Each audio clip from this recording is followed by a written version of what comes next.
किसी भी देश की बढ़ती हुई इकोनॉमी के लिए ये ज़रूरी हो जाता है कि वहाँ के बैंकिंग सिस्टम की ग्रोथ हो।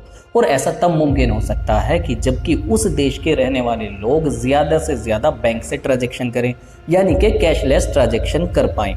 इसी चीज़ को देखते हुए गवर्नमेंट ऑफ इंडिया ने 11 अप्रैल 2016 को यूपीआई यानी कि यूनिफाइड पेमेंट इंटरफेस सिस्टम्स को लॉन्च किया। अब इसके आने के बाद में हर साल यूपीआई ट्रांजैक्शन पिछले साल की कंपेयर में डबल होते जा रहे हैं। द बिजनेस लाइन की एक रिपोर्ट के अनुसार फाइनेंशियल ईयर 2023 में टोटल यूपीआई ट्रांजैक्शन 8,376 करोड़ थे। अगर इनको मॉनेटरी टर्म में बताया जाए तो ये 139 लाख करोड़ बैठते हैं। वहीं अगर फाइनेंशियल ईयर 2022 की बात की जाए तो ये 4,597 करोड़ ट्रांजैक्शन थे और मॉनेटरी टर्म में आप इनको 84 लाख करोड़ कह सकते हैं।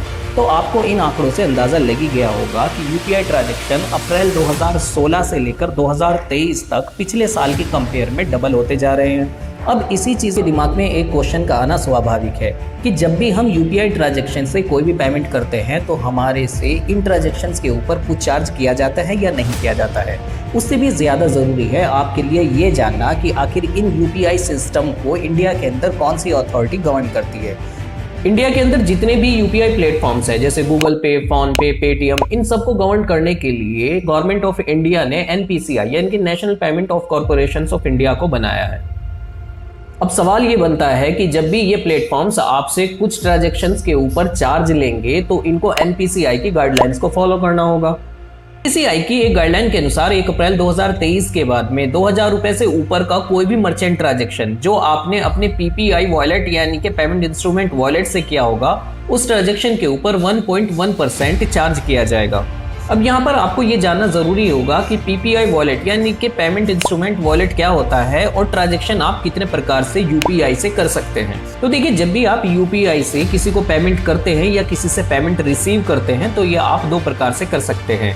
पहला, आप बैंक टू बैंक ट्रांसफर कर सकते हैं और दूसरा, आप पहले अपने बैंक अकाउंट से अपने पीपीआई वॉलेट यानी कि ई वॉलेट में पैसा ट्रांसफर करके रख सकते हैं, जिससे आपको जरूरत पड़ने पर इमीडिएट बेसिस पर आप किसी को पेमेंट ट्रांसफर कर सके। तो पीपीआई वॉलेट से किए गए मर्चेंट ट्रांजैक्शंस के ऊपर ही एनपीसीआई ने 1.1% चार्ज लगाया है। अब आपको यहाँ पर एक चीज जानना जरूरी होगा कि ये मर्चेंट ट्रांजैक्शंस क्या होते हैं। क्या ये नॉर्मल ट्रांजैक्शन से अलग माने जाते हैं? जी हाँ, ये नॉर्मल ट्रांजैक्शन से अलग होते हैं। कोई भी ट्रांजैक्शंस जो बिजनेस पर्पस के लिए किया जा रहा है उसको आप मर्चेंट ट्रांजैक्शंस कह सकते हैं। देखिए, इसको आप कुछ इस तरीके से समझ सकते हैं जैसे कि आपकी एक दुकान है या फिर एक बिजनेस है जिसमें आप पैसों का लेन देन यूपीआई ट्रांजैक्शन के थ्रू करते हैं।